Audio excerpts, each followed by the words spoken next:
quando tu percebes que aquilo tem a ver contigo, tu desligas-te do que está a acontecer fora, porque tu sabes que tu estás a crescer e é só isso que importa.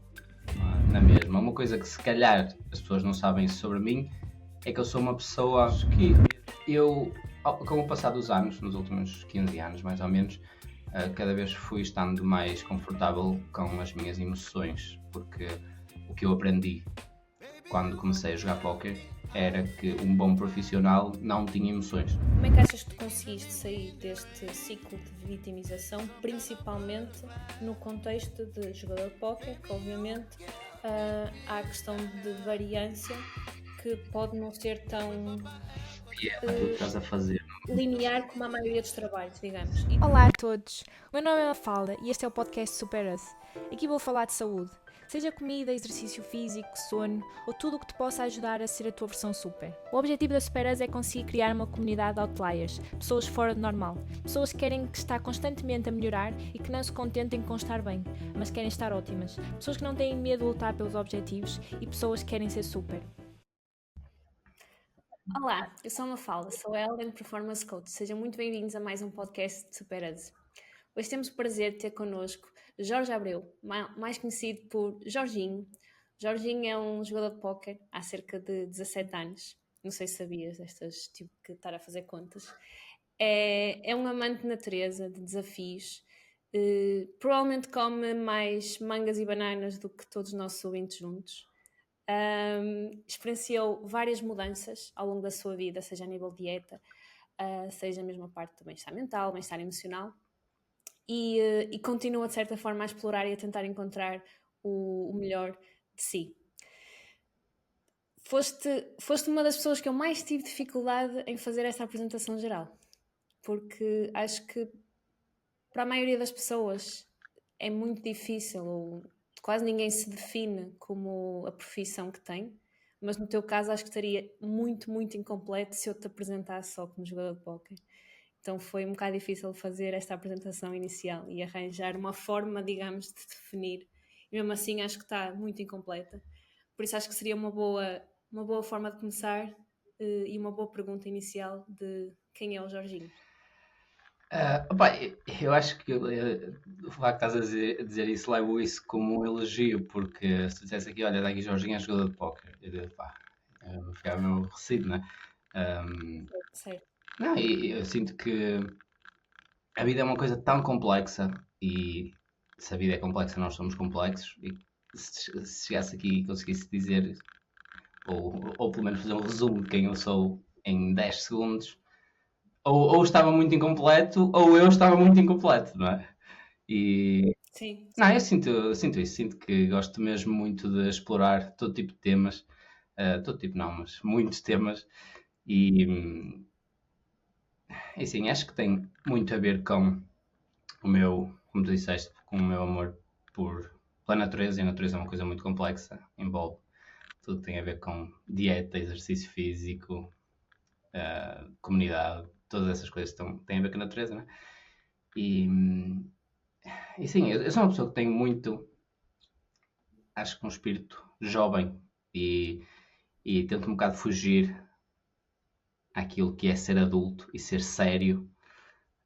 E se calhar é por causa disso que a minha descrição é um bocado mais. Foi difícil de fazer, não é? Porque Sim. normalmente, se nós tentarmos ser muito sérios, é tipo, ok, eu sou um advogado e a minha vida é isto, é fácil de descrever, não é? E quando levas a vida um bocado mais. Não é na brincadeira, mas para mim isto é que é sério, não é? Explorar as coisas é que é seriedade. Acho que foi por causa disso que se calhar tiveste um bocado de dificuldade, não? Sim, acho que é mais difícil pôr-te em caixinhas. E eu acho que a maioria, e é como estás a dizer, se calhar isso está ligado com o facto de tu não levar as coisas tão a sério, mas de certa forma se calhar explorar mais e ter esta mentalidade mais aberta e mais semelhante um bocado à criança, mas não criança no sentido mau, criança no sentido explorador. Então, de certa é difícil definir uma criança, não é? Porque ela está a explorar e está constantemente em evolução. Então acho que a ti... Desculpa ter interrompido, eu não consigo levar a criança no sentido mau de maneira nenhuma, né? Sei lá, como é que é? Irresponsável? Epá, não sei. A irresponsabilidade é uma coisa relativa, porque uma coisa que para ti é responsabilidade, para mim é uma coisa positiva, se calhar, sabe? Sim, sim, eu percebo, mas acho que há muita gente que pode ver o criança como algo negativo, principalmente quando se desvalorizar totalmente a sua parte mais criança. É exatamente esse o meu ponto, que é, para ti pode ser uma coisa negativa e para mim pode ser uma coisa Sim, positiva. sim. Sim. Para mim não é uma coisa negativa, mas acho que pode ser interpretado como uma coisa negativa, principalmente por uma pessoa que tem dificuldade em abraçar a sua parte mais de explorar e simplesmente tem esta parte mais rígida. Mas Sabes? sério, sim. Sim. Conta-nos uma coisa que a maioria das pessoas não sabe sobre ti. A maioria, e quando tu dizes a maioria, é as pessoas que me conhecem só da internet ou as pessoas mais próximas a mim, mesmo essas possam não saber. Estás a falar de que tipo de pessoas? Uma das duas, deixa-te escolher. Ok, então vou tentar dizer uma que seja mais ou menos geral. Eu não sei, se calhar as pessoas sabem, não sei, mas vou dizer uma na mesma. Uma coisa que se calhar as pessoas não sabem sobre mim é que eu sou uma pessoa mesmo muito emocional. E sei lá, se eu estiver a fazer alguma coisa que gosto e que acho bonito e que eu faço, eu emociono muito facilmente. Sei lá, se eu estiver a ouvir uma música e se eu gostar mesmo muito da música, eu posso começar a chorar facilmente. E quando digo chorar, não é ficar com os olhos em água, é tipo chorar. E pronto, não sei, Sim. acho que é uma coisa que se calhar as pessoas não sabem sobre mim. Sim, eu acho que as pessoas te conhecem. Pelo menos eu consigo ver isso em ti já, mas sim, acredito que para as pessoas, principalmente para as pessoas que te conhecem só no Instagram ou mais unicamente do póquer, possam não saber essa parte sobre ti. Como é que achas que, já agora pegando nessa parte, como é que achas que isso influenciou ou teve um impacto na tua carreira como jogador de póquer? O facto de eu gerir as emoções dessa maneira é a pergunta, não é? Uhum. Eu acho que com o passar dos anos, nos últimos 15 anos mais ou menos, cada vez fui estando mais confortável com as minhas emoções, porque o que eu aprendi quando comecei a jogar póquer era que um bom profissional não tinha emoções. E, e pronto, isso é uma coisa impossível. Se fores um robô, se calhar consegues, mas um humano não consegues. Mas pronto, eu aprendi isso, não é? E nos primeiros 5, 10 anos, talvez, até da minha carreira, eu tentava não mostrar emoção. Porque se eu estivesse Uhum. frustrado, eu dizia, ok, eu estou frustrado, eu estou-me a sentir frustrado, mas não, eu nem admitia que estava a sentir frustrado. Eu fazia de conta que não estava a sentir nada, porque eu sou um jogador profissional de póquer e não posso sentir frustração, sabes?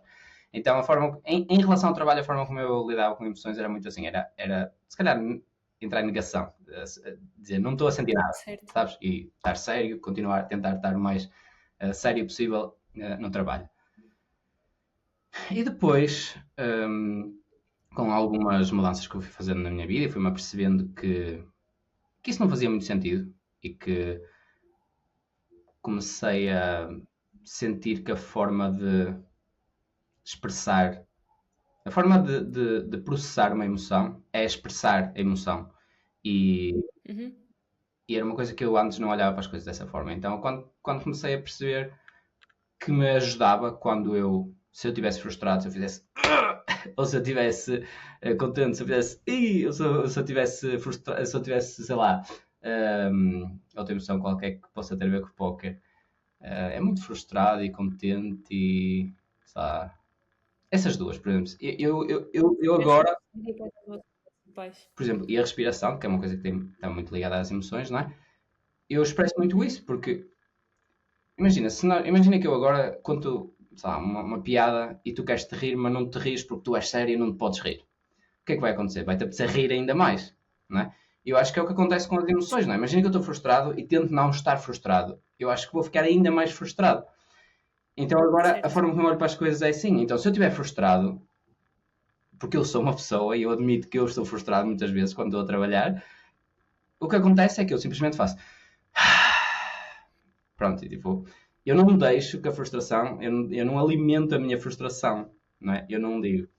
eu sou uma vítima, isto, o que aconteceu, sei lá, não me sinto injustiçado. Não começo a alimentar isso, mas simplesmente expresso a emoção e tento ultrapassar simplesmente porque, ok, é normal. Eu não olho para aquilo como uma coisa normal.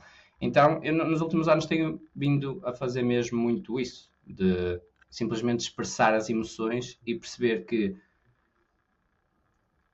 quanto mais eu as expresso, mais feliz eu estou, mais calmo eu estou.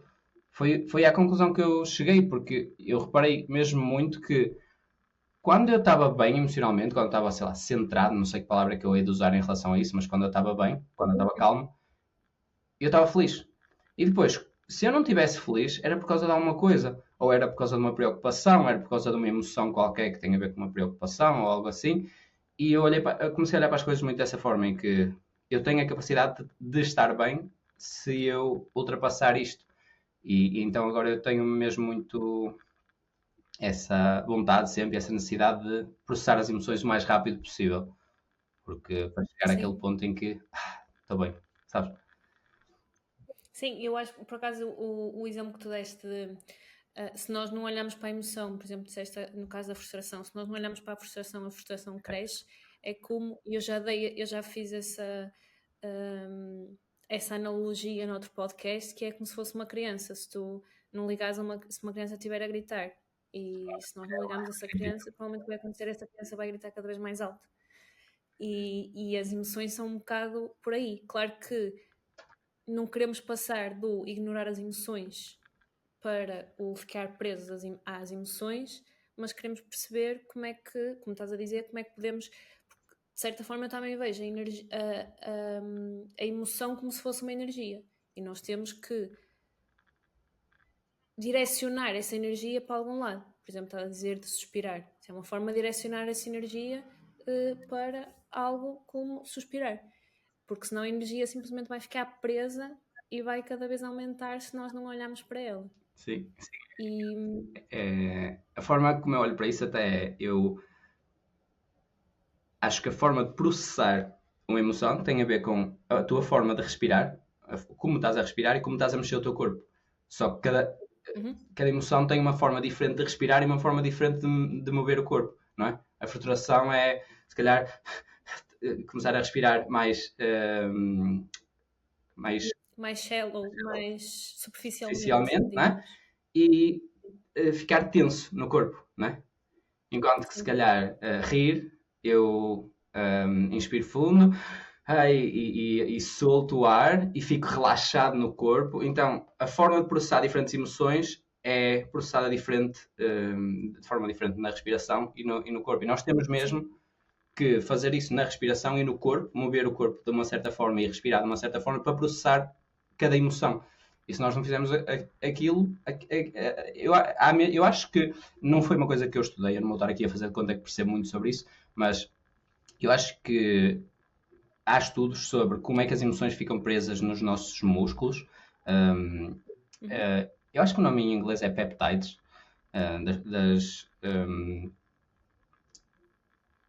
eu ia dizer substâncias, mas não é substâncias, das coisas que ficam presas nos músculos quando nós temos uma emoção e não libertamos essa emoção, não processamos essa emoção a 100%. E eu acho que isso é mesmo muito importante. Ou seja, é difícil, obviamente, porque as crianças têm uma facilidade mesmo muito grande em fazer isso. Elas sentem alguma coisa e a primeira coisa que elas fazem é expressar aquilo.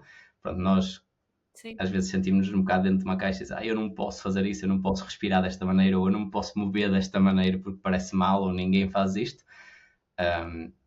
Mas pronto, no mínimo, na nossa casa, convém nós cultivarmos isso e temos a capacidade de fazer isso no nosso espaço, onde nós nos sentimos seguros. Obviamente no mundo é um bocado mais difícil fazer sempre isso, né? Lá fora, mas o objetivo é esse, é fazer, ao menos fazemos isso onde nos sentimos seguros, não é? Sim, o que estavas a dizer de nós guardarmos a energia das emoções. Há um livro que eu li há uns tempos que falava um bocado disso. O livro foi escrito por um médico e basicamente as pessoas, os pacientes que chegavam até ele eram pacientes que não conseguiam resolver, já tinham passado por vários médicos e não conseguiam resolver a dor que tinham de nenhuma maneira.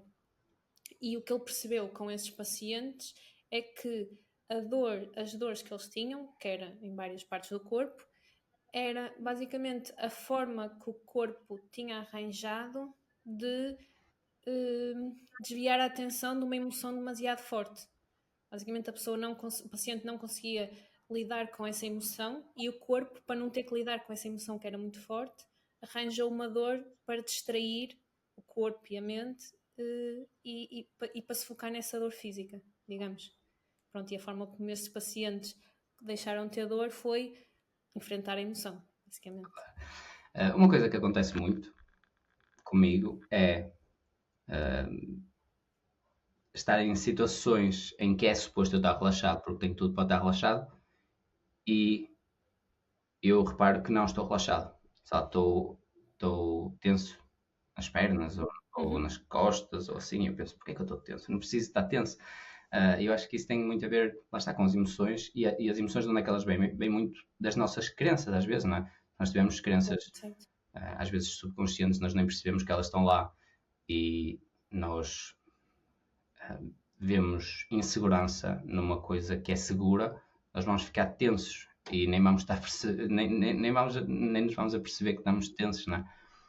E isso, como é também nós temos uma boa sabedoria sobre aquilo que são as nossas crenças, porque nós sabemos mais ou menos quais é que são as crenças que nós temos conscientes, mas subconscientes às vezes é difícil. Nós passamos a vida inteira sem perceber que acreditamos numa certa coisa. E aquilo que eu também tenho vindo a aprender, não só com as pessoas com quem eu trabalho, mas também comigo, é que tu, para conseguires fazer isso e perceber, basicamente ter mais consciência da forma como da forma como eu processo as emoções, da forma como eu reajo a determinadas coisas, é mesmo ter essa mente explorador, para nós mesmos. Ok, mas porquê é que eu reagi assim? Muitas vezes não conseguimos fazer isso na hora. Muitas vezes vamos fazer isso passado umas horas, passado um dia, passado uma semana, porque precisamos de nos conseguir distanciar um bocadinho para perguntar, ok, porque é que nós reagimos assim? É uma crença? É uma coisa que nos disseram? Mas é ter essa mente explorador que falámos inicialmente também. Sim, eu estou-me a rir porque eu às vezes sou muito chato para as pessoas, porque, sei lá, acontece uma coisa qualquer em que nós, sei lá, não conseguimos muito bem perceber o porquê daquilo, não é? O porquê da pessoa ter reagido daquela forma ou ou se ter sentido daquela forma. E eu começo com os porquês e as pessoas às vezes só lhes apetece dizer, pá, cala-te, o porquê? Porque as pessoas dizem, estão-me a sentir assim, mas porquê é que estás a sentir assim? Porque a pessoa fez Sim. aquilo. Ok, mas porquê é que a pessoa fazer aquilo faz-te sentir desta forma? Porque eu acho que é injusto. Mas porquê é que tu achas que é injusto? Eu tento ir à base da questão e às vezes sou chato porque é difícil. Há coisas que estão tão lá atrás que nós nem sabemos qual é a razão de nós nos sentirmos assim. Sim, sim. Sim, mas lá está, esses porquês, seja vindo de outra pessoa, seja nós perguntarmos a nós mesmos porquê, pode desbloquear um bocadinho certas coisas que não estão tão à superfície, que estão mais na parte inconsciente, digamos. Eu posso dar um exemplo, porque eu acho que exemplos são as melhores formas de demonstrar estas coisas também. Uma das minhas... Não vou começar por aí, vou começar pelo exemplo e depois vou para lá, que é mais fixe. Uma coisa que eu faço muito é fazer as coisas à pressa. Ou sei lá, estou aqui, estou a lavar a louça, por exemplo, e estou a lavar a louça cheio de pressa, e depois eu reparo, mas eu estou no meu dia de folga, eu hoje só tenho uma coisa para fazer daqui a 4 horas, porque é que eu estou a lavar a louça à pressa? E eu fazer as coisas à pressa tem muitas implicações, não é? Imagina, se eu estiver a falar contigo, e imagina que eu estou-te a explicar uma coisa, e tu não entendes a primeira, e eu explico outra vez e tu não entendes a segunda. Não há problema nenhum. Sim. Ok, se calhar não expliquei bem, tenho que explicar outra vez. Por causa de ser uma pessoa que faz tudo à pressa, isso aí pode-me tornar uma pessoa impaciente, por vezes. Porquê? Porque eu estou com pressa. Eu não faço ideia para quê, mas estou com pressa. Sim. Sabes? E eu, pronto, tenho essa parte de mim que parece que estou sempre com pressa. E isso torna-me impaciente. E eu posso fazer coisas que não fazem sentido nenhum. Imagina, posso estar a falar com a Flávia. Para quem não sabe, a Flávia é a minha mulher. E posso estar a falar com ela e explico-lhe uma coisa. e já estou a explicar à pressa, muito provavelmente. Mas explico-lhe uma coisa, imagina que ela não percebe o que eu digo. E eu facilmente fico impaciente. E eu não percebia isso até há muito pouco tempo. Eu só percebi isso há umas semanas atrás. Quando eu percebi, mas porquê é que eu estou com pressa? E pronto, eu trabalho com o Marcelo e, eu e o Marcelo estamos a fazer uma lista de crenças que eu tenho e de crenças que eu tenho, especialmente de crenças limitantes em que eu claramente sinto que aquilo não é uma coisa boa para mim e que não faz sentido. E uma das crenças que eu identifiquei foi que, pronto, há muita gente que sente escassez, por exemplo, em relação ao dinheiro, ou escassez em relação, sei lá, até há escassez em relação à água, pessoas dizem, a seca e assim. Eu sinto escassez em relação ao tempo. E eu não sabia disso. Eu só me apercebi disto há umas semanas atrás. Eu sinto escassez em relação ao tempo. Ou seja, o que é que isso, que consequências é que isso tem? Eu sinto que não tenho tempo suficiente no dia, então tenho que fazer as coisas à pressa. Ou que eu não tenho tempo suficiente no mês. Não sei, é difícil perceber porque é que eu sinto isso, mas eu claramente identifiquei isso. E pronto, falando comigo mesmo agora, porquê? Porque é que eu tenho uma escassez em relação ao tempo? Eu acho que pode ter a ver com a escassez em relação ao dinheiro, porque se eu sentisse uma abundância máxima em relação à parte financeira, eu não precisava de trabalhar tanto e aproveitar tanto o meu tempo. E é interessante como uma crença que tem a ver com escassez de tempo faz com que eu seja uma pessoa impaciente e faz com que eu faça coisas à pressa e faz com que eu, em geral, esteja mais estressado que aquilo que é suposto. E acima de tudo foi isso que eu notei. Sim. Em geral, estava a fazer as coisas e eu sentia que estava estressado porque tinha que fazer rápido. Imagina o que é teres 8 horas pela frente numa folga em que não tens nada para fazer e vais lavar a louça. Em vez de estás relaxado a ouvir música e a lavar a louça, estás tipo a fazer as coisas à pressa. Obviamente que não é super exagerado, mas é, Sim, percebes? E eu acho isso mesmo interessante, como nós podemos identificar que nós temos uma crença e essa crença molda a forma como nós fazemos tudo e como nós vemos as coisas, que nós interagimos com as outras pessoas e connosco. Eu acho isso mesmo muito interessante e é único para cada pessoa, não é? Sim, sim, lá está. Porque aí pode ser. Há mil e uma razões pela qual tu podes ter essa crença, mas pode ter sido alguma coisa que tu ouviste quando eras criança de tens que fazer isso agora, senão depois não tens tempo. Ou estás constantemente a ouvir o não tens tempo. Só isso pode ter moldado essa tua crença hoje. Mas aí é muito individual, porque depois, mesmo duas pessoas possam ter a mesma crença, a raiz dessa crença pode estar em sítios completamente opostos. Sim, e eu a mim sinto, se eu tivesse que adivinhar, eu diria que é porque eu desde 2014 até 2016, 17, talvez um bocado mais cedo até, eu vi muitas coisas sobre empreendedorismo e sobre fazer mais que os outros e sobre competitividade e sobre tu tens de estar sempre um passo à frente dos outros. Eu acho que teve a ver com isso. Eu nessa altura programei mesmo muito a minha mente para eu tenho que fazer mais que os outros, sabes? E quando tu te programas para fazer mais que os outros, o tempo nunca é suficiente, porque tu achas sempre que devias estar a fazer mais. Eu acho que é daí que vem o facto de eu sentir que tenho que fazer as coisas à pressa, às vezes. Obviamente, eu agora já estou um bocado mais consciente e tento, pronto, respirar, acalmar-me quando me apercebo que estou assim. Mas acho que vem daí. Muito provavelmente a raiz deve vir daí. Sim. Sim, faz sentido. Até porque depois tenho que sempre fazer mais, depois o mais é sempre relativo, e o que é mais, e depois há ofertas infinitas daquilo que podemos fazer, e depois há mil e uma coisas que possa ter a influência. Por acaso, quando estavas a falar dessa crença, eu estava a pensar que, de certa forma, eh, acho que, em parte, eu também tenho isso com algumas coisas.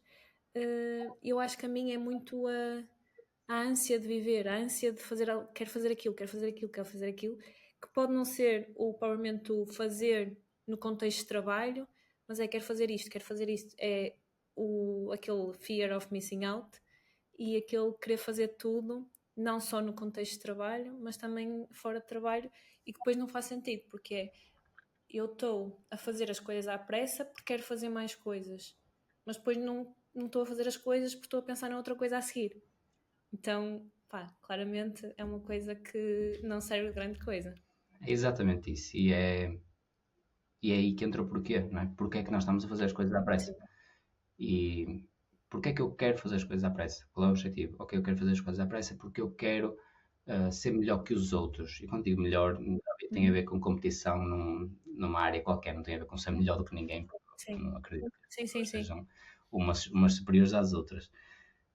Mas tem a ver com isso, tem a ver com eu tenho que trabalhar mais que os outros, assim. Mas porquê? Ok, porque eu tenho a necessidade de ter dinheiro. Ok, mas porquê é que tens a necessidade de ter dinheiro? Tenho a necessidade de ter dinheiro porque eu tenho a necessidade de ter liberdade. Ok, mas porquê é que tens a necessidade de ter liberdade? Porque é muito importante para mim estar calmo e não me preocupar com as coisas. Ou seja, tu estás a ser impaciente e estressado e numa correria porque para ti é importante não fazer isso. Certo? Sim, Percebes é o que eu isso. estou a Depois dizer? como é que se costuma dizer? Pescada de rabo na boca, acho eu, alguma coisa deste Sim, género. não Depois vais dar ao mesmo sítio. Não, mas aqui, neste caso, nem vais estar ao mesmo sítio. Vais ter completamente ao sítio contrário. Porque é importante para ti ter liberdade e é importante para ti ser uma pessoa relaxada e é importante para ti fazeres o que queres e para chegar lá tu estás a fazer o contrário disso, que é estás a ser uma pessoa estressada. Sim. Então é mesmo importante perceber que qual é o nosso objetivo, porque nós às vezes esquecemos disso, não é? E vamos por caminhos que são completamente desalinhados com aquilo que nós queremos e que é importante para nós. E pronto, e quando nós estamos conscientes disso, a partir do momento em que eu fiquei consciente que não fazia sentido eu fazer as coisas à pressa e que muitas vezes era contraprodutivo, eu percebi, ok, eu quero chegar a um lugar onde eu estou calmo e onde eu sou produtivo na mesma, mas eu não preciso de fazer as coisas como se fosse, sei lá, estar no YouTube a ver um vídeo em 2 vezes a velocidade do vídeo. Sim. São coisas estressantes, nós estamos constantemente a tentar fazer as coisas de uma forma muito rápida e estamos a ir contra o nosso objetivo principal, que é viver uma vida tranquila.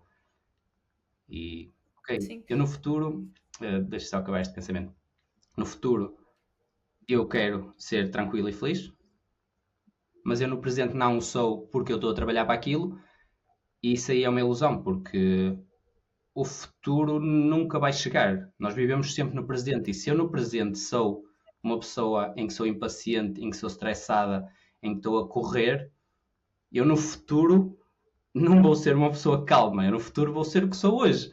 Então eu, para mudar o futuro, não tenho que ser uma pessoa impaciente, estressada e uma correria. Para mudar o futuro, eu tenho que ser hoje uma pessoa paciente, calma, e obviamente que tenho que ir atrás dos meus sonhos na mesma, mas não preciso de ir atrás dos meus sonhos a sprintar ao máximo. Posso ir a correr tranquilo. Sim, esse ponto agora que tu acrescentaste era um bocado o que eu ia dizer, que era nós muitas vezes pensamos, ok, quando eu chegar aqui é que eu vou ser livre, quando eu chegar aqui é que eu vou ser feliz, quando eu chegar aqui é que eu vou fazer Isso é a verdadeira ou ilusão. ter, ou seja. É o quê? Não Isso ouvi, é a desculpa. verdadeira ilusão, não é? É a forma como nós Sim, nos é isso. enganamos. E lá está, aí está muito relacionado com o que estavas a dizer. Nós, ao pensarmos assim, claro que queremos chegar lá o mais rápido possível, não é? A questão é que, primeiro, não faz sentido, porque é o que estás a dizer, nunca vamos chegar lá, não é? Porque o futuro não existe, só existe o presente. E depois, se nós pensarmos que mesmo que cheguemos lá, que não chegamos, mas mesmo que cheguemos lá, esse chegar lá vai ser um segundo. O até lá vai ser uma semana, um ano, anos. Faz um bocado mais sentido concentrarmos nessa uma semana, ano ou anos do que propriamente nesse segundo de quando atingimos alguma coisa. Por isso lá está, como é que podemos, se é a liberdade, como é que podemos agora já começar a ser livres? Que é, por exemplo, estar presente naquilo que estamos a fazer e não estar constantemente presos ao futuro e àquilo que queremos amanhã.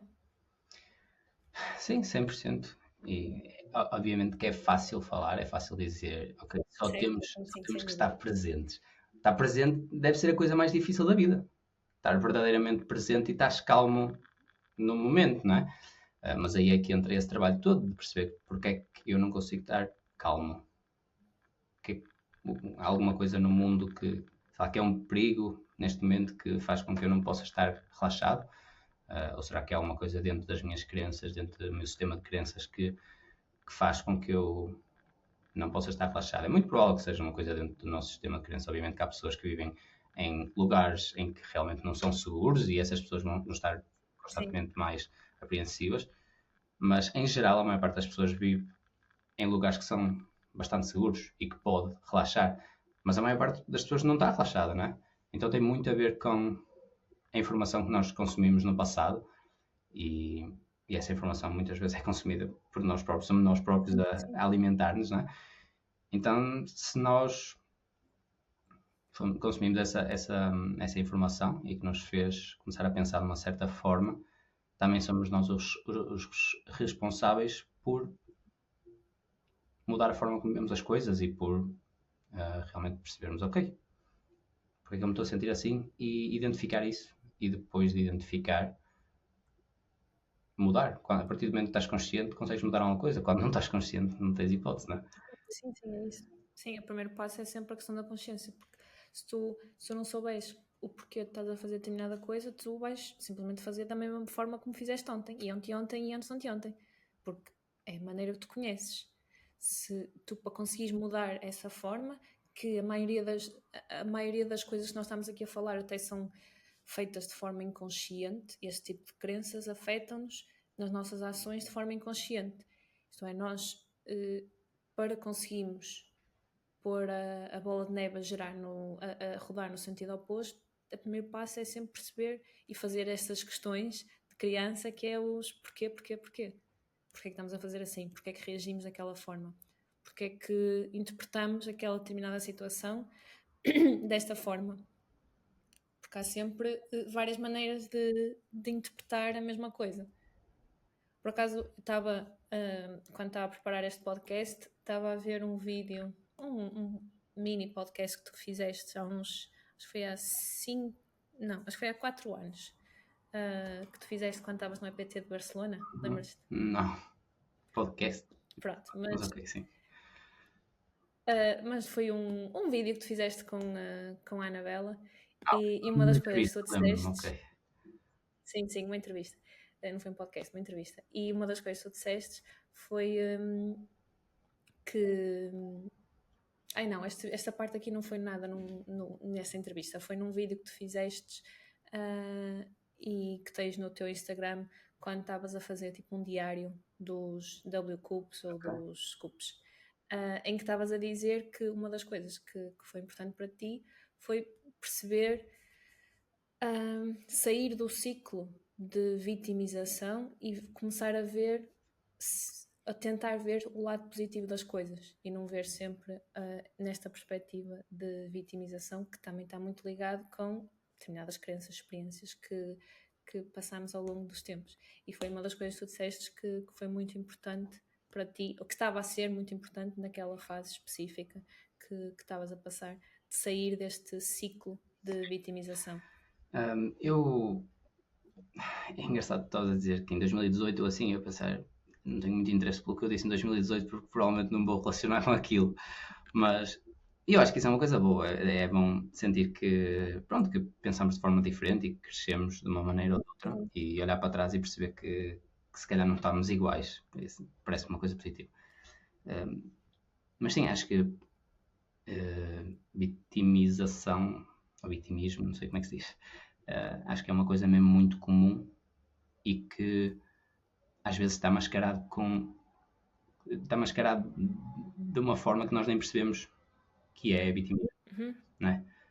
E isso aconteceu muito no trabalho, em fases menos boas, fases em que eu estava a ter fases desafiantes durante anos seguidos, em que muitos comportamentos que eu tinha eram claramente, eu estava claramente a sentir-me uma vítima, mas eu não me estava a perceber. E de que forma é que eu me sentia uma vítima? Sei lá, imagina, se eu tivesse a dizer, só o facto de dizer isto é tão difícil, isso aí eu estava a vitimizar. Porque não é tão difícil. Eu posso estar a sentir que é difícil, mas não é difícil. Não é difícil. Viver a minha vida não é difícil. Eu posso... Pronto, neste caso, eu sou... Pronto, há 3 anos atrás, eu era um homem, tinha 30 anos, ainda sou um homem, mas era um homem, tinha 30 anos, estava a passar uma fase desafiante do trabalho e eu, na altura, pensava, isto é muito difícil. Isso é uma forma de vitimização. Eu digo vitimização, vitimismo, pá, vou ao Google ver. Não interessa, eu digo, as pessoas percebem. E na altura pensava muito isso. E obviamente que se fosse numa situação específica em que acontecia alguma coisa muito difícil na altura, eu sentia isso ainda mais agudo, não é? E todas essas pequenas coisas são formas de vitimismo, que é, isto é difícil. E não reconhecer as partes positivas de alguma coisa e reconhecer só as partes difíceis é uma ilusão. Tu estás a criar uma ilusão porque estás a dizer, ok, a minha vida tem estas coisas positivas todas e tem estas coisas que são difíceis aqui. E tu estás super focado nas coisas difíceis, estás a dizer, a minha vida é muito difícil, estás claramente... E quando tu estás a dizer que és uma vítima, é das piores... É das piores mentalidades para ter. Porque quando tu és uma vítima, tu não tens poder nenhum. E eu acho que é por causa disso que eu me agarrei tanto tempo, inconscientemente me agarrei tanto tempo a esse mindset de vítima, porque é fácil ser uma vítima. Quando tu és uma vítima, tu não tens que mudar nada. E eu sentia muito isso. Eu sentia, eu estou a fazer tudo bem, eu estou a fazer tudo bem, eu não tenho nada para melhorar, só estou a ter azar. É o vitimismo puro, sabes? E quando eu comecei a perceber, peraí, será que isto é verdade? Será que eu não tenho mesmo nada para melhorar? Será que eu não posso melhorar a minha agenda? Será que eu não posso melhorar o meu sono? Será que eu não posso melhorar a minha alimentação? Será que eu não posso... E quando eu reparei, podia melhorar tudo. E quando eu percebi que essa fase desafiante, que acontece em toda a gente, seja o trabalho que for, toda a gente tem fases desafiantes. E quando eu me apercebi que essa fase desafiante era uma coisa boa, quando eu percebi que essa fase desafiante forçou-me a olhar para as coisas que eu podia melhorar, e essa fase acabou por ser uma coisa mesmo muito positiva, porque se eu não tivesse essa fase, eu não ia estar onde estou hoje, porque não ia ter nada a forçar-me a olhar para as coisas que eu tinha que melhorar. Eu olho para onde estou hoje e as coisas que eu melhorei nos últimos anos, por causa das coisas que eu fui forçado a fazer, foram a minha agenda, a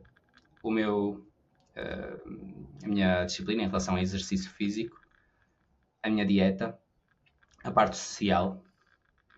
Dentro do trabalho, 1001 coisas que eu tive que melhorar e continuo a melhorar. E porquê é que isso aconteceu? Aconteceu por causa de eu sair do mindset de vítima e perceber, não, eu não sou uma vítima. Isto é uma coisa que está a acontecer para mim, não está a acontecer contra mim. E são pequenas coisas que fazem mesmo muita diferença. Porque eu passei de acordar e pensar, mais um dia neste inferno, inferno é uma palavra um bocado forte, mas mais um dia nesta vida tão difícil, é tipo uma coisa mais ou menos assim, passei a acordar para, bora, o que é que eu posso melhorar? Tipo, e não me interessa o quão difícil é, não interessa o quão desafiante é, não interessa quanto tempo é que vai demorar a fase desafiante, porque tu sabes que está a crescer. E aquilo não tem nada a ver com dinheiro, não tem nada a ver com estatuto, tem tudo a ver contigo, não é? E quando tu percebes que aquilo tem a ver contigo, tu desligas-te do que está a acontecer fora, porque tu sabes que tu estás a crescer e é só isso que importa. Percebes o que eu quero dizer com isso? Porque se nós estivermos focados nas coisas externas, vai haver muita variância dentro das coisas externas. Às vezes temos mais dinheiro, outras vezes temos menos, às vezes está a chover, outras vezes está sol. Agora, se tu te focares em ti, se estiveres realmente presente nisso e consciente de eu estou a crescer, eu estou a melhorar, eu estou presente e estou a dar o melhor que eu posso a mim mesmo e às pessoas à minha volta, e se percebes que tu realmente estás e estás a crescer e estás cada vez mais...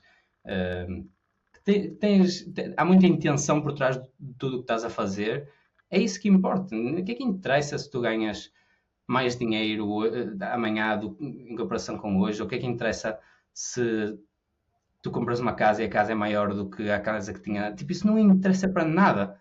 O que interessa é o que está aqui dentro do nosso coração. Isso é a única coisa que tu consegues realmente medir e que não há ninguém que te diga que tu estás errado. Porque só tu é que tens acesso a isso e é a única coisa no mundo que tu consegues realmente medir. E tu, para teres acesso a isso, tens de estar mesmo muito conectado com os teus objetivos e com aquilo que tu és. Às vezes é difícil saber quem é que nós somos, não é? Porque nós estamos tão apegados a melhorar coisas fora de nós que esquecemos que o que importa é realmente quem nós somos, não é?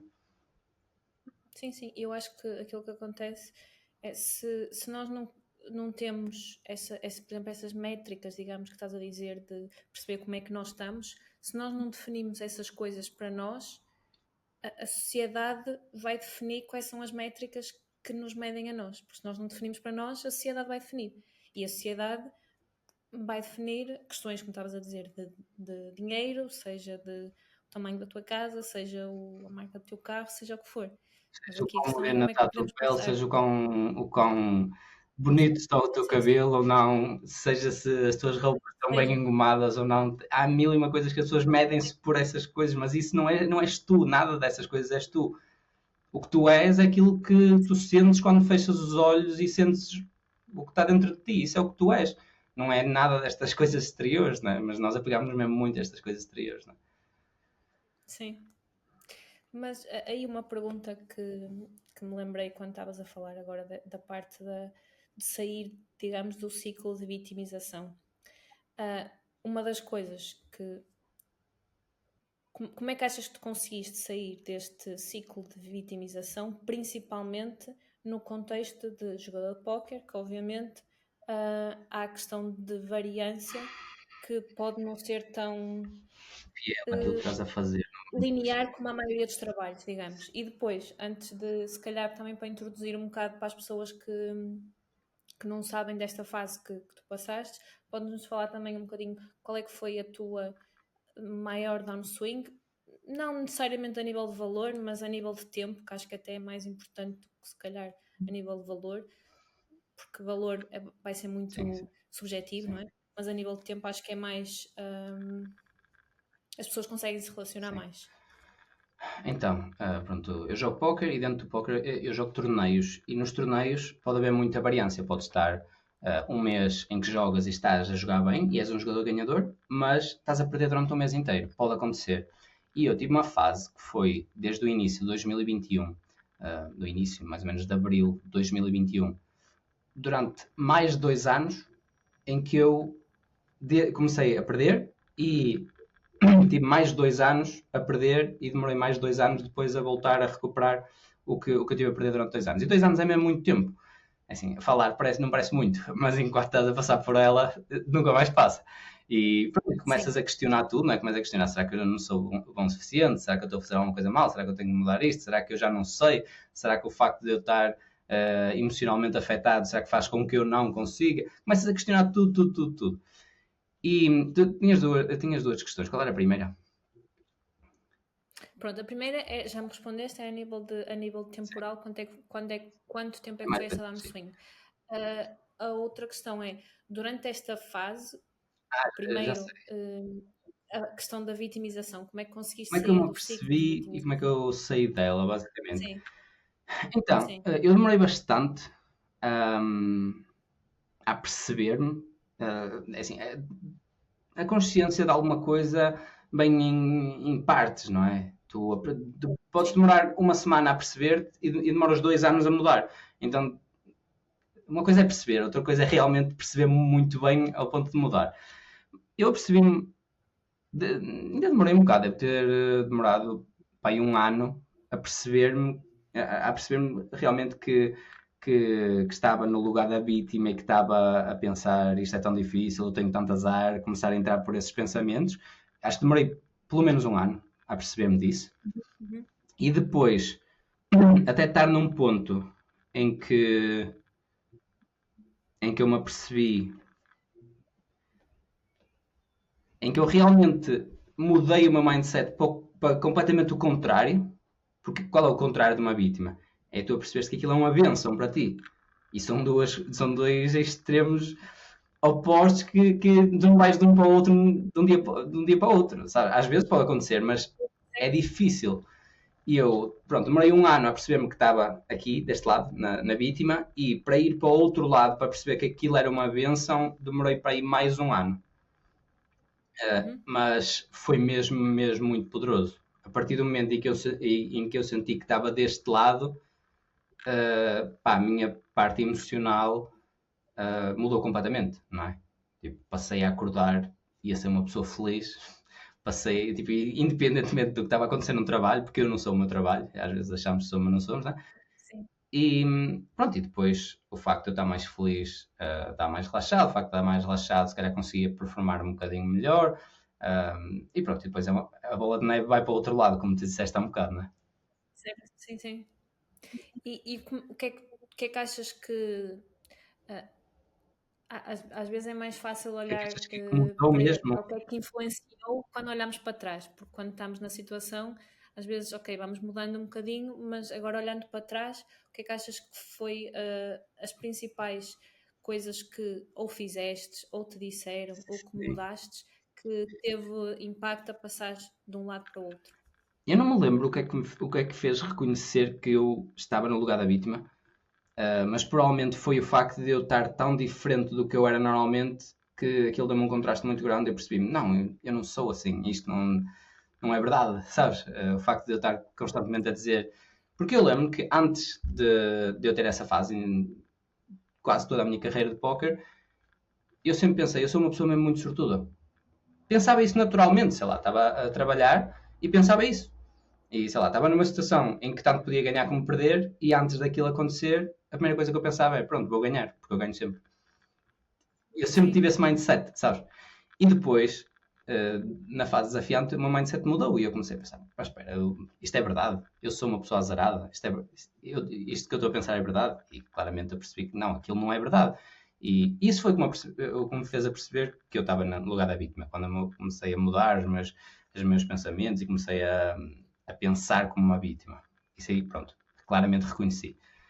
E depois, o que me fez mudar para o outro lado foi uma série de coisas, obviamente, mas eu acho que foi quando eu me apercebi que a vida e aquela fase toda que eu estava a passar não tem nada a ver com as coisas exteriores, não tem nada a ver com dinheiro. Porque, lá está, porque é que eu estava no lugar da vítima? Porque, eu não ganho dinheiro já há muito tempo e começa, pronto, tem tudo a ver com coisas exteriores. Então, eu estava super focado nessas coisas exteriores. Estava focado em estatuto, quer eu me apercebesse disso ou não, eu queria ganhar, porque queria mostrar a mim mesmo e aos outros que eu conseguia ganhar, não é? Tem a ver com estatuto, tem a ver com dinheiro, tem a ver com essas preocupações todas, e eu estava super focado nessas coisas. E para eu mudar o meu mindset e ir de vítima para isto é uma bênção, eu tive que deixar de olhar para essas coisas e começar a olhar para dentro e perceber isto está a acontecer para mim, isto está a acontecer porque isto era a única forma de eu crescer. Se isto não acontecesse, eu não ia crescer. Se eu continuasse a ganhar, eu não ia mudar nada. Eu não era obrigado a mudar o meu exercício físico, eu não era obrigado a mudar a minha rotina, eu não era obrigado a mudar a minha dieta, eu não era obrigado a mudar a forma como eu interajo comigo e com as outras pessoas, eu não era obrigado a mudar a parte teórica e prática do jogo, eu não era obrigado a mudar nada. E quando eu me apercebi que a única forma de eu melhorar e de eu ser a pessoa que sou hoje, e na altura eu pensei de eu ser a pessoa que sou hoje na mesma, porque eu já sentia que estava a melhorar. Sim. Eu percebi-me disso, foi esse shift na mentalidade de pensar, isto está a acontecer para mim. E não interessa, e depois eu até desliguei-me tanto das coisas exteriores, que eu disse, eu posso estar a perder mais 5 anos, eu não vou desistir, eu vou continuar a crescer. E isso é que interessa. Não quero saber, não quero ganhar, tipo, não me interessa, estou completamente desapegado disso. Tipo, eu lembro perfeitamente desse dia, não é? Porque eu passei de um extremo para o outro e é uma coisa tão significativa, foi uma coisa tão significativa para mim que eu lembro-me perfeitamente como é que me senti e a clareza que eu tive sobre isso. Então teve a ver com isso, teve a ver com deixar de estar apegado às coisas exteriores e voltei para o interior, perceber, ok, isto é uma coisa que está-me a fazer crescer. E se o meu crescimento é a única coisa que realmente importa, eu não tenho que ter pressa para esta fase passar. Eu se calhar até, como é que esta fase até dure mais um bocadinho, que é para eu crescer mais um bocado, sabes? Sim, sim. Sim, lá está. Nós, pode ser mais doloroso, e é mais doloroso, mas nós aprendemos muito mais com as falhas do que com o sucesso. Sim, é Nós temos que exatamente isso. E isso Sim. é suposto fazer-nos não ter medo das coisas, porque as coisas ou te vão fazer crescer, ou te vão fazer crescer. Pá, não há nada que... A única coisa que te pode fazer não crescer é tu estás demasiado confortável. E nós, às Sim. vezes, estamos à procura de conforto, mas não é de conforto que nós precisamos. Às vezes nós precisamos de um bocadinho de conforto, mas não é a vida toda. Sim, sim, é sempre um equilíbrio. Sim, sim. É sempre um equilíbrio entre o conforto e o desconforto, mas claramente é difícil, ou não vou dizer impossível, mas difícil crescermos se estivermos na nossa zona de conforto. Para conseguirmos crescer, temos de estar na zona de conforto, e para estarmos na nossa zona de conforto, há a possibilidade grande de, pelo meio, falharmos. Mas é aí que está o crescimento, basicamente. Uma das coisas que estavas a falar. Deixa eu só dizer, quando eu estava a falar em conforto, obviamente o conforto é uma coisa boa. Eu estava a falar em conforto extremo, em que pronto, nós Certo. apegamos Sim, sim, sim. o que é o conforto? Conforto é sentir-te bem, sentir-te confortável, não é? E as pessoas às vezes vão para o extremo em que, pronto, não querem mexer, não querem trabalhar, não querem fazer nada que é minimamente, que requer um mínimo de esforço, porque estão confortáveis. E obviamente que na vida o que nos faz crescer são coisas que são às vezes um bocadinho desconfortáveis. Era só isso que eu estava a dizer. Sim, sim. Sim, eu também acho que é importante medir. Por exemplo, uma das coisas é, nós não precisamos de criar desconforto em todas as áreas da nossa vida. Se temos um desconforto grande por alguma razão na nossa área, sei lá, mais familiar ou mais de relações, se calhar vamos querer alguma estabilidade na nossa área mais profissional, por exemplo. Nós não precisamos de criar esse desconforto em todas as áreas ao mesmo tempo. E pode ser importante, e aí varia um bocado de pessoa para pessoa. Se calhar há áreas em que eu quero 100% de conforto, que não quero, sei lá, na parte das relações, quero estar 100% confortável e segura que tenho lá o meu porto de abrigo daquela pessoa e daquela pessoa. No entanto, quero-me desafiar na área de, sei lá, carreira ou na área de exercício físico, mas sei que tem algumas áreas em que se calhar preciso desse conforto também para me dar, digamos, forças e motivação e o que seja para o desconfortável nas outras áreas. Sim, exatamente. E o problema é que o conforto tem várias definições. E nós podemos estar a olhar para conforto e, ok, é uma coisa boa, mas também conforto pode ser uma coisa má. Mas tem que haver conforto e desconforto dentro de tudo. Mesmo dentro das relações, tu queres desconforto, porque se tu estiveres demasiado confortável, às vezes tu vais querer dizer alguma coisa, transmitir alguma coisa que é importante para ti, mas é desconfortável dizer aquilo. Então tu não vais dizer. Certo, É preciso sempre conforto e desconforto dentro de tudo. O que eu estava a dizer é que conforta mais, da mesma forma que desconforta mais, não é bom. É como tu disseste, é o equilíbrio. Sim, sim. Certo, sim, sim. E uma das coisas que nós já tocámos brevemente, mas ainda não falámos, não aprofundámos, foi as alterações. Para além desta parte mais, digamos, mental e emocional, as alterações que fizeste também a nível de dieta e a nível de exercício físico, quais é que foram as principais alterações que fizeste e qual é que achas que foi o impacto, principalmente nesta tua fase de downswing? Principalmente nesta fase de downswing. Uhum. Eu pensei que ias dizer qual era o impacto. Eu estava a pensar no impacto geral. Agora, o impacto nesta fase. Mas podes falar do impacto no geral, então. Imagina, Pois algumas das alterações foram na fase downswing, outras se calhar não, mas então do impacto geral. de qualquer das formas, é difícil para mim dizer quais é que foram as alterações, porque nós vivemos sempre no presente e quando tu te sentes de uma certa forma, tu assumes que sempre te sentiste assim. E quando tu estás feliz, tu assumes que vais ser sempre uma pessoa feliz. E quando estás triste, tu assumes que sempre foste uma pessoa triste e que vais ser sempre uma pessoa triste. Parece que tu estás sempre de uma certa forma. E quando tu te estás a sentir mal, tu tens dificuldade em comparar com o passado. Tu assumes que sempre foste assim. Então é difícil responder a isso. Quando tu perguntas como é que essas alterações. Porquê é que é difícil? Porque imagina que eu digo, ok, a dieta ajudou-me nisto e o exercício físico ajudou-me nisto. Mas eu não tenho. Eu teria que ir para um universo paralelo em que tinha uma dieta diferente e um exercício diferente para ver como é que aquilo me afetava. Porque se calhar eu digo, isto aqui fez-me sentir desta forma e desta. Mas se calhar se eu não fizesse aquilo, se calhar eu sentia-me assim na mesma. Então é difícil dizer isso. Sim. Mas em geral, acho que é mais fácil responder em geral e tentar não induzir as pessoas em erro ou assim. Em geral, eu sinto que. E é interessante estar a falar disso porque eu tenho. Pronto, lá está. Eu sou uma pessoa obcecada e para mim isso não é uma coisa negativa. Eu adoro obcecar sobre coisas. Se há uma coisa que eu gosto, eu sou obcecado por aquilo. E admito. E eu já obcequei sobre muitas coisas. Já obcequei sobre dieta, sobre exercício físico, sobre tudo o que tem a ver com felicidade e bem-estar e essas coisas. E a minha obsessão do momento tem a ver com crenças.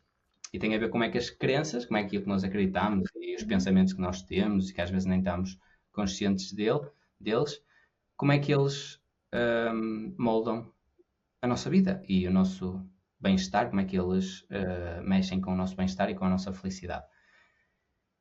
E por causa de eu andar a pensar nisto agora, eu sinto que as mudanças que eu fiz no passado, eu atribuía toda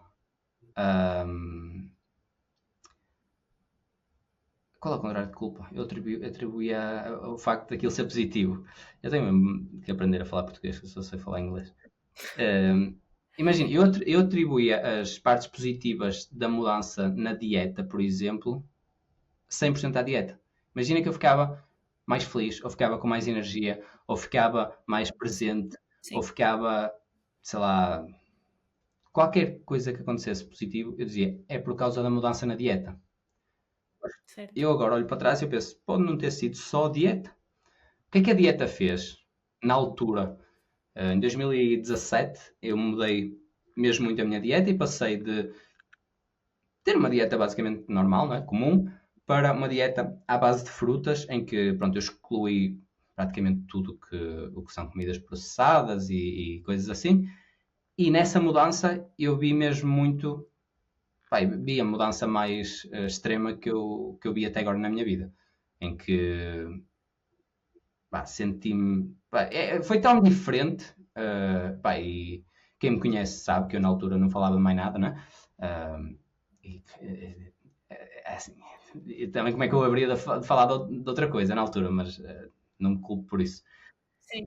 Porque a mudança foi tão drástica, eu passei de ser uma pessoa ansiosa, deprimida, sei lá, nihilista, em que eu olhava para as coisas e eu não via sentido em nada, passei de ser isso a pessoa mais feliz do mundo. Eu juro, eu pensava, é impossível haver uma pessoa mais feliz que eu. Isto, tipo, na altura em que eu mudei, eu pensava, é impossível haver uma pessoa mais feliz que eu. Não, é impossível, não dá. Muito provavelmente era possível, mas eu pensei, não dá. E pronto, passei de ser a pessoa mais presente, mais feliz, mais, tipo, com mais bem-estar. E eu atribuí toda essa mudança à dieta. Eu disse, não, isto é 100% por causa da dieta. E eu agora olho para as coisas de uma forma um bocado diferente. Eu agora penso, o que é que a dieta fez? E o que a dieta fez foi, a dieta acima de tudo, obviamente que mudou o meu corpo físico, obviamente, há mudanças no corpo físico, mas a dieta mudou mesmo muito a forma como eu olhava para tudo. A dieta fez com que eu, se calhar, deixasse de ter medo de certas coisas. Se calhar eu tinha medo de medos subconscientes, não é? Se calhar eu tinha medo de ter cancro no futuro, ou se calhar eu tinha medo da doença e da velhice, ou se calhar eu tinha medo de... Percebes o que eu quero dizer? E o facto de eu deixar de ter esses medos, imagina que eu já não tenho medo de ter esta doença, eu já não tenho medo da velhice e do sofrimento, eu já não tenho medo destas coisas.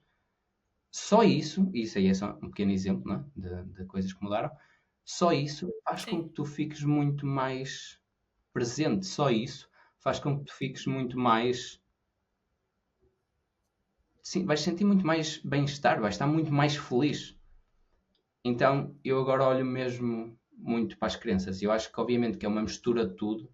Tipo, nunca é só uma coisa, Certo. como eu achava na altura, que era só a Sim, dieta, sim, sim. é que importa tudo o resto. E obviamente depois percebi-me que não era assim, né? Mas eu acho que é uma mistura de tudo. Mas as crenças são mesmo muito importantes. Eu agora acho que foi a coisa que eu mais deixei de lado durante estes anos todos. Não olhei para Uhum. como é que eu me estou a sentir, o que é que, quais é Certo. que são os pensamentos que estão na minha cabeça e como é que eles afetam a forma como eu me sinto e como é que eles afetam o que eu faço.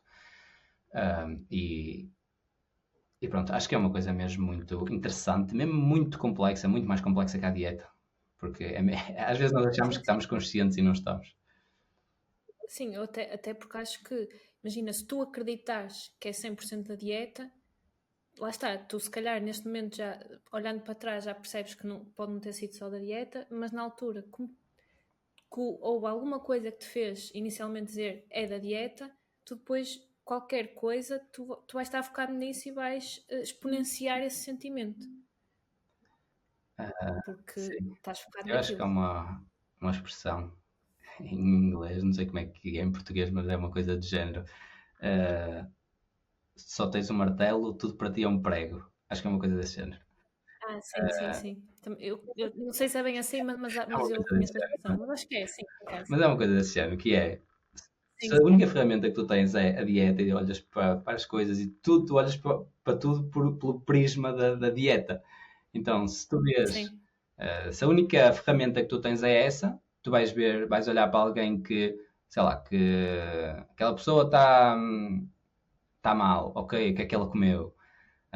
Ai, dói-me a barriga, ok, o que é que tu comeste? Ai, dói-me a cabeça, ok, o que é que tu comeste? Ai, esta comunidade estão todos doentes, ok, qual é a dieta deles? Se só tens essa ferramenta, vais olhar tudo, e foi o que eu fiz. Uhum, sim, sim, Foi sim. o que eu fiz durante, sei lá, 3 anos, pelo menos, só olhava para isso.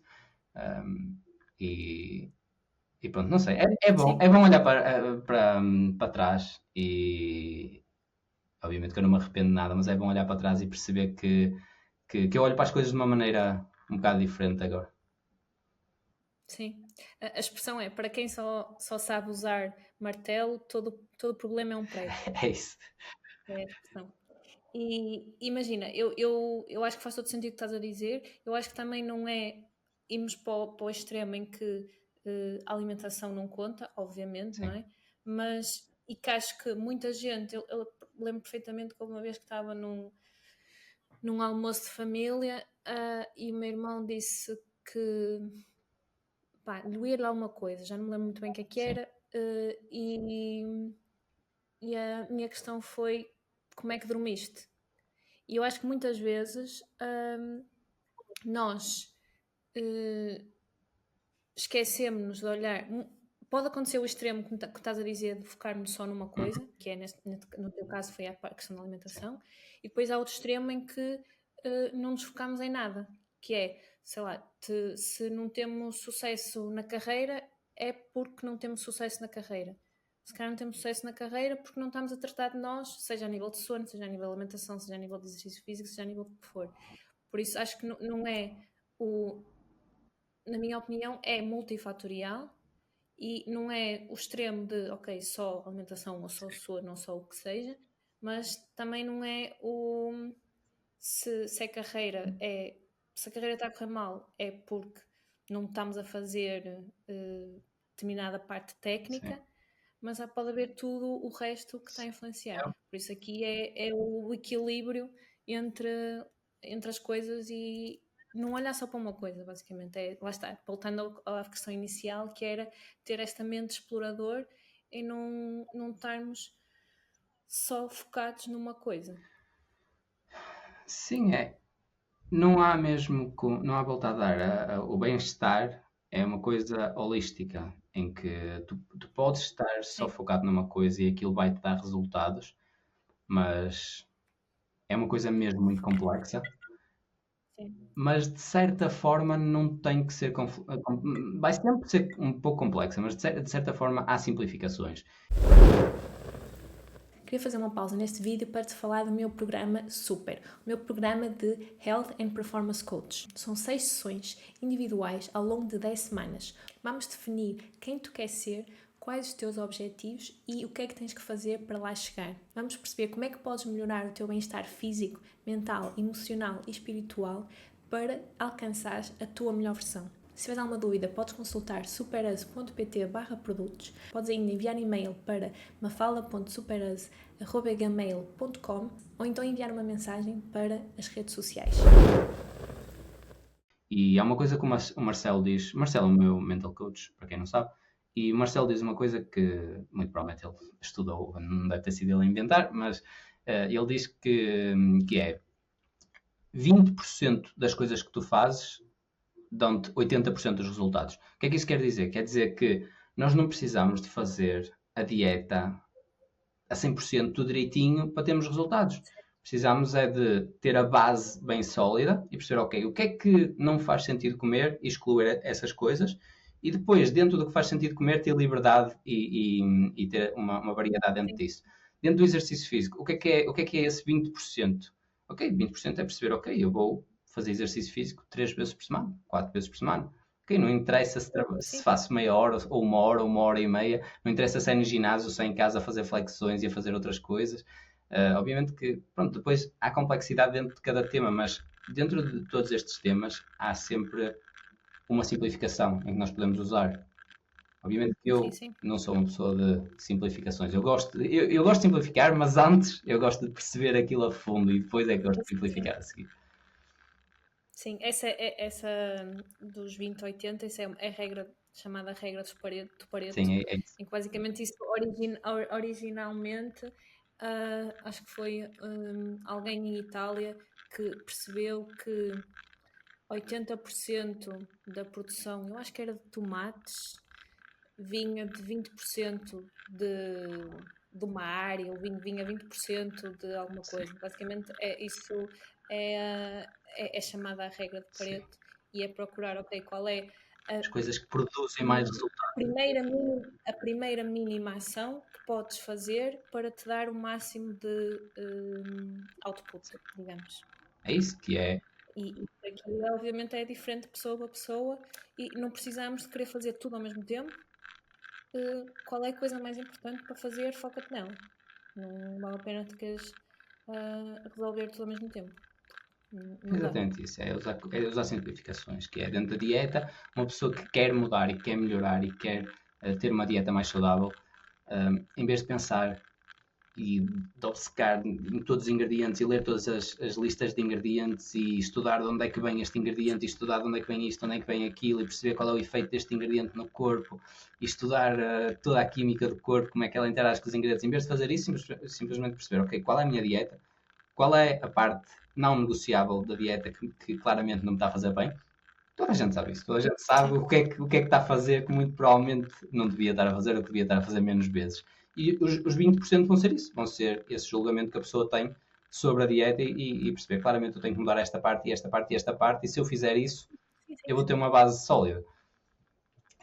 Sim, e às vezes pode ser coisas simples como, sei lá, em vez de dizermos queremos eliminar os doces da nossa dieta, ok, vou tirar o açúcar de todos os líquidos, vou tirar o açúcar de bebidas líquidas, seja de café, seja de refrigerantes, tirar o refrigerante, seja tirar o açúcar de chá, por exemplo, ou então, em primeira instância, se bebe muito café, tirar o açúcar de café e depois elimino tudo o resto. Mas não precisa de ser nunca mais comer açúcar na minha vida toda. É os 20% com o maior impacto.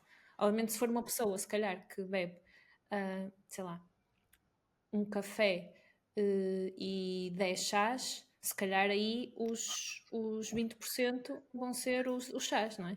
Para teres o máximo de output, não vão ser, numa fase inicial, não vai ser o café porque é mais importante o chá. Sim, na dieta, mas aí se falarmos da dieta, eu até diria, mas pronto, isso é só a minha opinião, a verdade e a minha opinião são coisas completamente diferentes, obviamente, mas a minha opinião em relação à dieta é que os 20% normalmente é a pessoa comer o suficiente, porque Normalmente as pessoas ou não comem o suficiente, e isso aí afeta mesmo muito o metabolismo, e pronto, isso aí pode ser uma coisa complicada, mas não é suposto.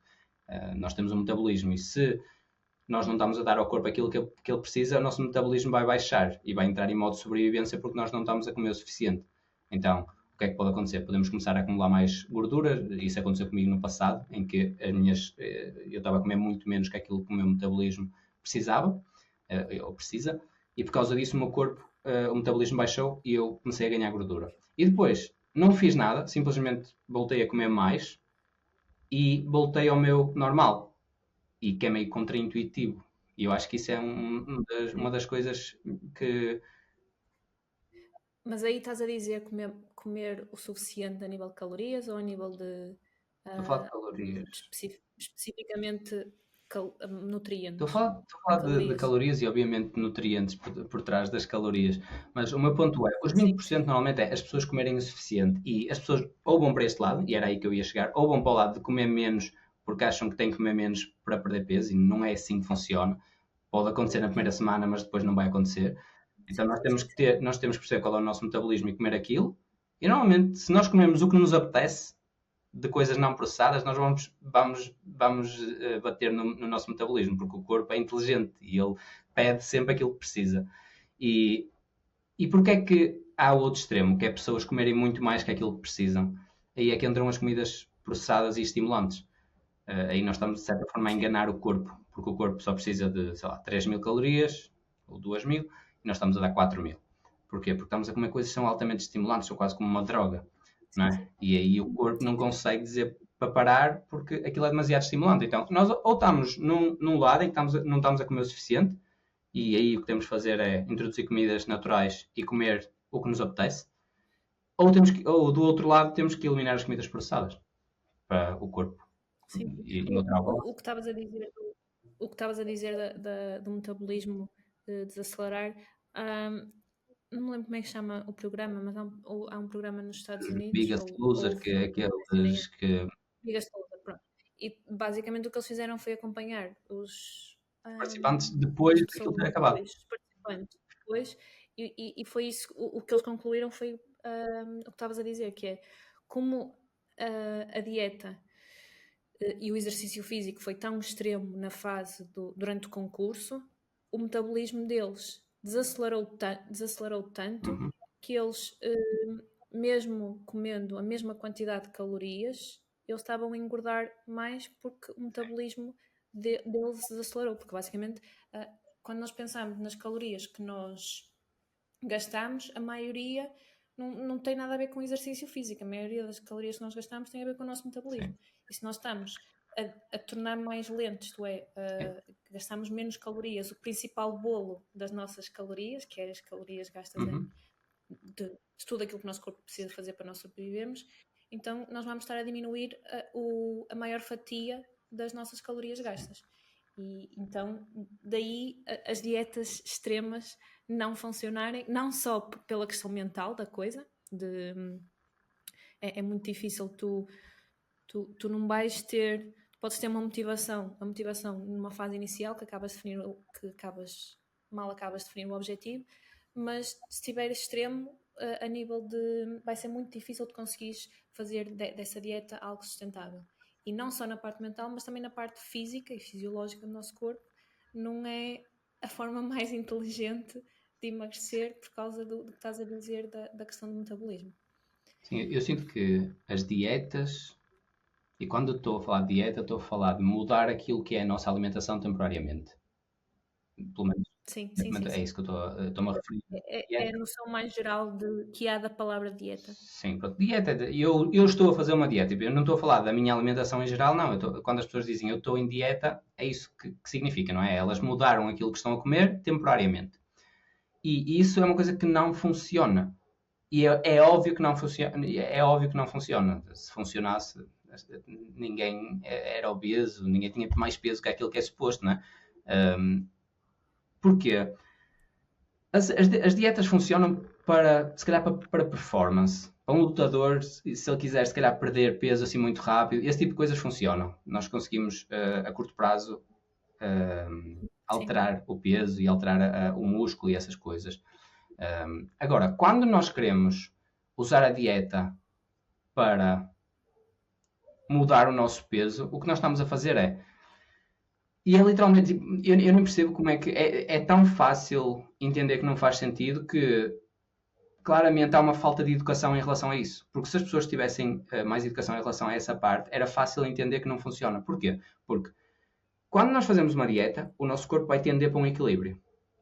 E se nós estamos constantemente a ganhar peso na nossa vida, quer dizer que a dieta que nós fazemos, e não vou também focar só na dieta, o estilo de vida que nós fazemos em geral, faz com que nós vamos ganhando peso.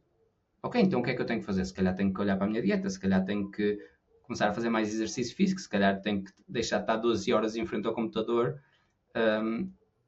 Porque estas coisas, este estilo de vida em geral, faz com que eu aumente de peso.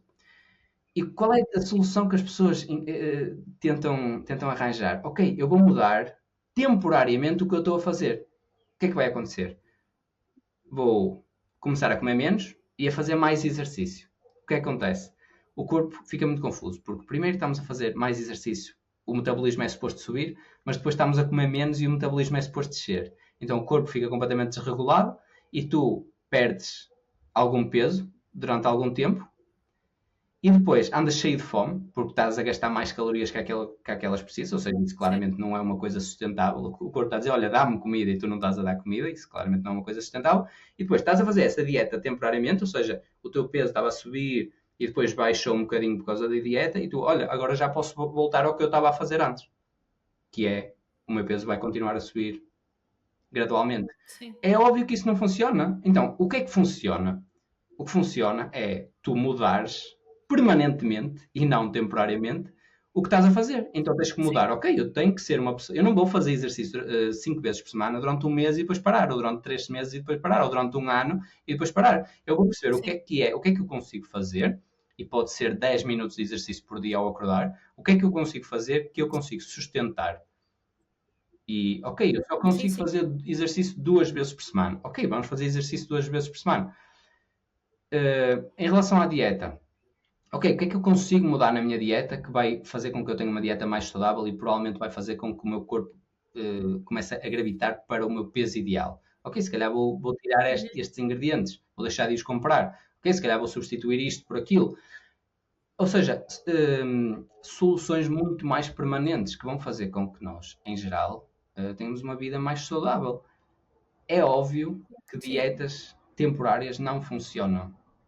E se há alguma coisa se há alguma dica que eu tivesse que dar a pessoas que fazem dieta é nós temos mesmo que olhar para soluções permanentes e não temporárias, porque as temporárias não funcionam. Sim, é a questão que estavas a dizer, é reeducação alimentar. E depois, isto aqui está muito ligado com a parte das crenças, com a parte das associações, porque se nós... porque não é só questão de fazer dieta, se nós temos associações de, sei lá, fiz alguma coisa de bem, mereço um bolo, faço anos, mereço um bolo, acabei este projeto, mereço um bolo, falhei, a minha recompensa vai ser um bolo. E não só a questão das crenças e essas associações, mas também a identidade, de não nos ver como, ok, estou a fazer dieta, mas eu a partir de hoje sou uma pessoa saudável, e como pessoa saudável tenho que, não é vou comer melhor. E o que é que significa comer melhor? Que não precisa de ser extremo passar de uma coisa para outra, mas fazer escolhas de produtos mais sem ser processados, produtos mais naturais. Uma pessoa saudável também faz exercício físico, ok? Não consigo fazer exercício físico 1 hora todos os dias, ok? Vou fazer 10 minutos 2 vezes por semana. Se calhar daqui por uns tempos consigo encaixar mais. Mas esta questão de emagrecer, que especificamente que estamos a falar, implica muito uma mudança de identidade. O não te vês da mesma forma. E aí há um exemplo que eu também já dei várias vezes, que foi uma pessoa com quem eu trabalhei, que a pessoa via-se como uma pessoa preguiçosa. E a pessoa dizia-me, eu desde sempre me chamaram preguiçosa, desde sempre a minha mãe disse que eu era preguiçosa. Obviamente, a partir do momento em que tu tens isto de uma forma tão intrínseca em ti, de eu ser Mas preguiçosa, acordar, e tu continuas a dizer isso a ti mesma, pá, claramente uma pessoa preguiçosa não sai de casa para ir correr. Uma pessoa preguiçosa prefere ficar no sofá. Por isso tu tens que mudar a forma como tu te vês a ti mesmo.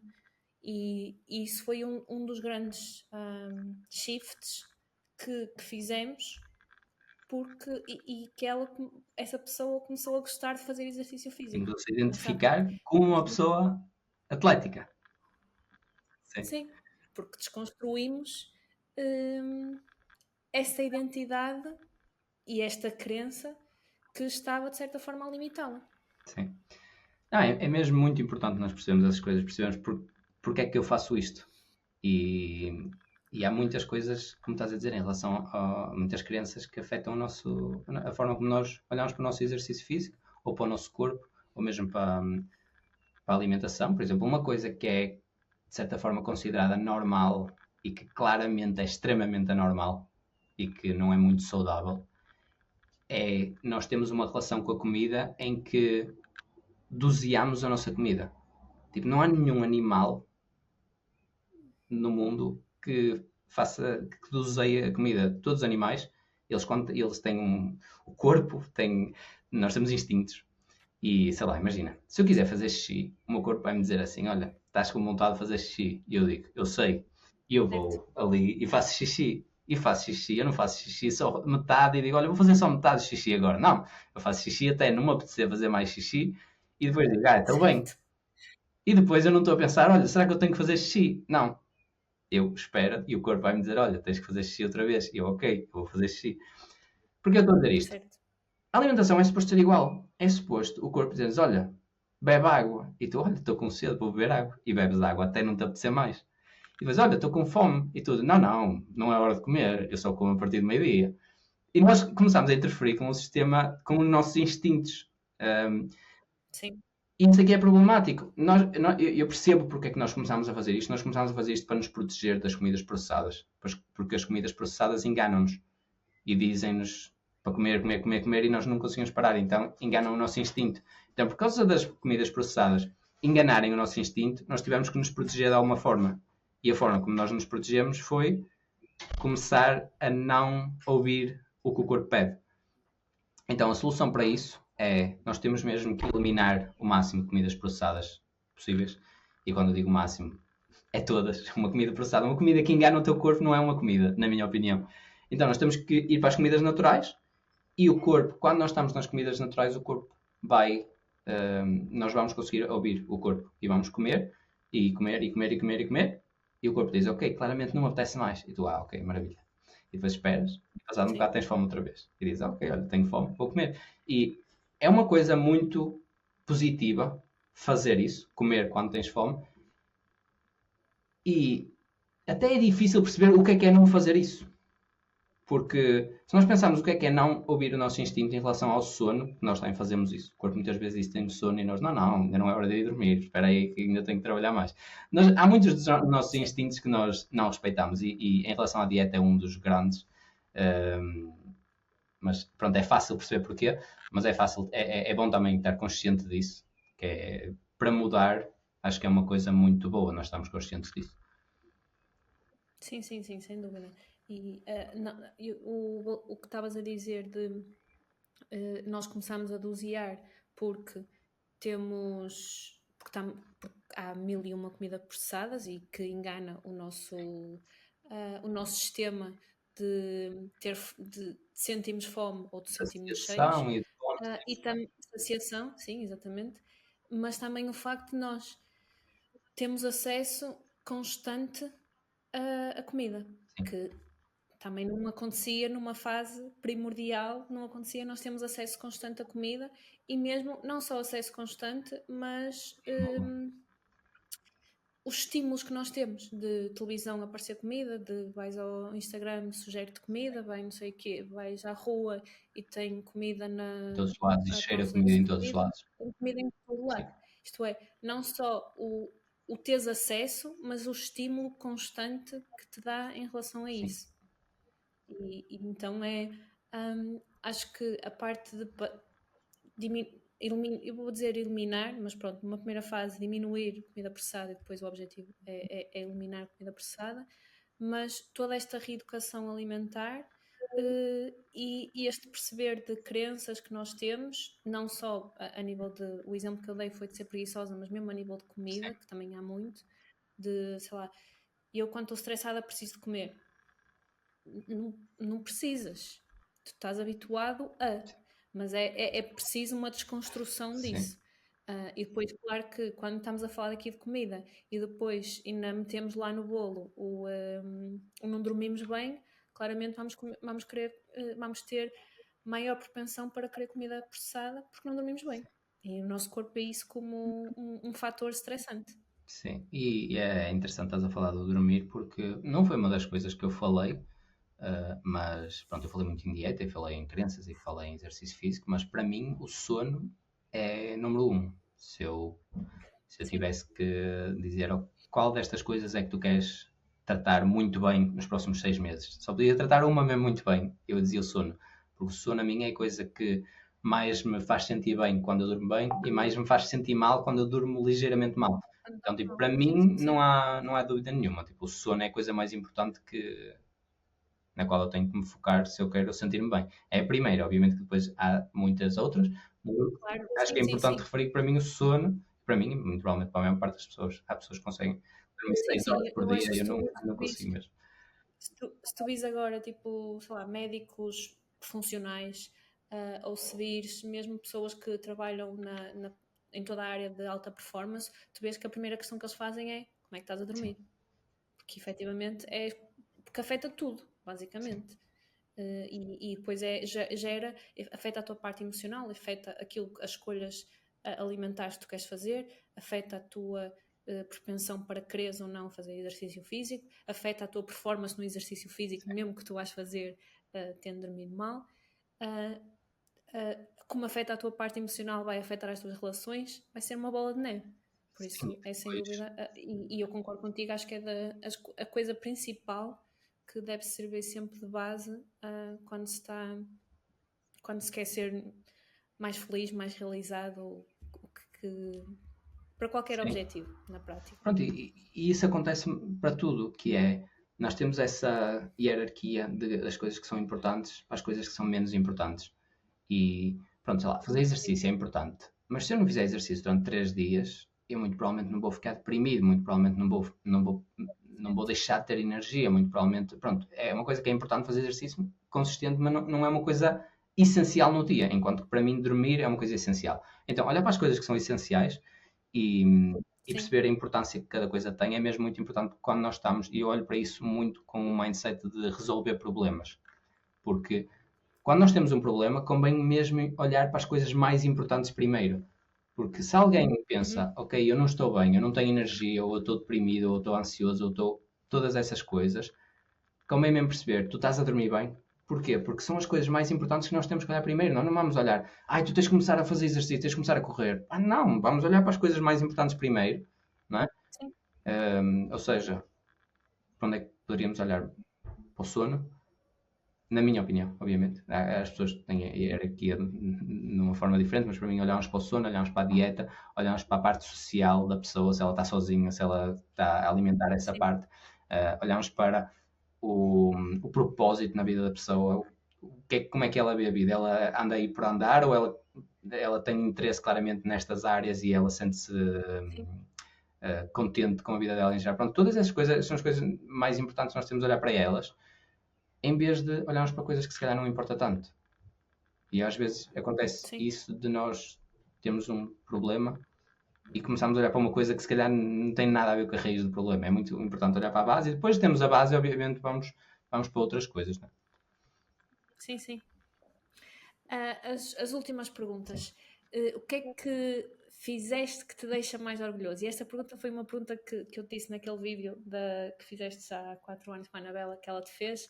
Vamos ver o que é que respondes agora, qual é a diferença em relação àquilo que tu respondeste há 4 não faço anos. Ideia. O que é que fiz? Não faço ideia o que é que respondi na altura, mas o que é que respondias agora? O que eu respondo agora, o que me deixa mais orgulhoso, foi a palavra que tu usaste? Sim, o que é que fizeste que te deixa mais orgulhoso?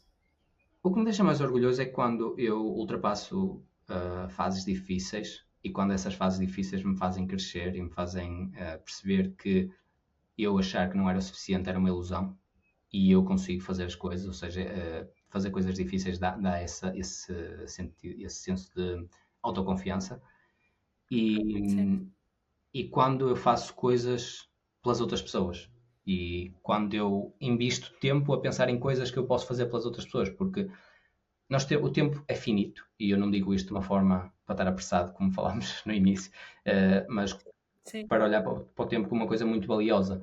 E nós temos o amor pelas pessoas à nossa volta e se nós não estivermos conscientes das coisas que podemos fazer, nós deixamos passar muitas oportunidades de mostrar amor pelas pessoas.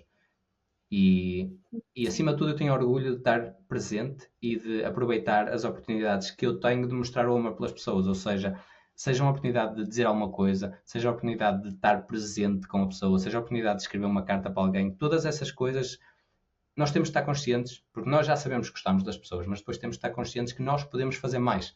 E eu acho que acima de tudo estou orgulhoso por causa disso, por causa das fases difíceis que eu passei e que me fizeram ver que fizeram-me sentir mais capaz, porque lá está, a confiança vem daí, vem de tu fazeres uma coisa difícil e perceber que tu consegues, e vem de eu expressar o meu amor pelas outras pessoas.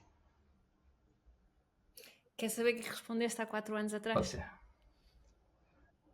Ter coragem para ser eu mesmo. É a mesma resposta, mas de uma forma diferente, basicamente. Sim. Última pergunta. Há alguma frase ou algum mantra que uses neste momento que te guia ou que te guiou ao longo da tua vida ou nos últimos tempos? Por acaso há eu achava que não ia partilhar isto com ninguém, porque isto só correu dentro da minha cabeça até agora. Vai ser a única vez que isto, se calhar já falei com a Flávia, não sei. Mas há uma coisa que corre muito na minha cabeça, especialmente quando eu estou a correr, que é enjoy the suffering while it lasts, que tem muito a ver com, eu acredito mesmo muito que o sofrimento e a dor são temporárias e acredito que do outro lado da dor dor não é necessariamente uma coisa má, é desconforto, eu estou a falar de desconforto. Dificuldade, desafio. Exatamente, todas essas coisas. Do outro lado disso está um novo eu. E se nós nunca passamos por isso, nós não fazemos ideia o que é que isso significa.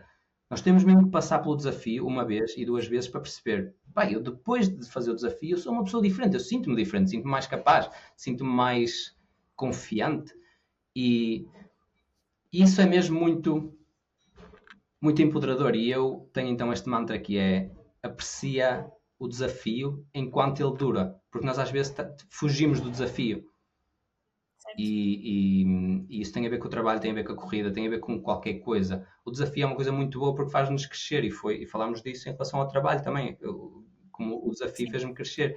E eu tenho muito esse mantra, por exemplo, eu estou a correr e eu penso, e às vezes penso, ainda faltam 12 minutos a correr nesta intensidade, demora tanto. Só que depois, daqui a um bocado já estás em casa num sofá sentado, aprecia isto enquanto estás aqui. Sim. E quem fala nesta corrida fala na vida, aprecia isto enquanto estás aqui.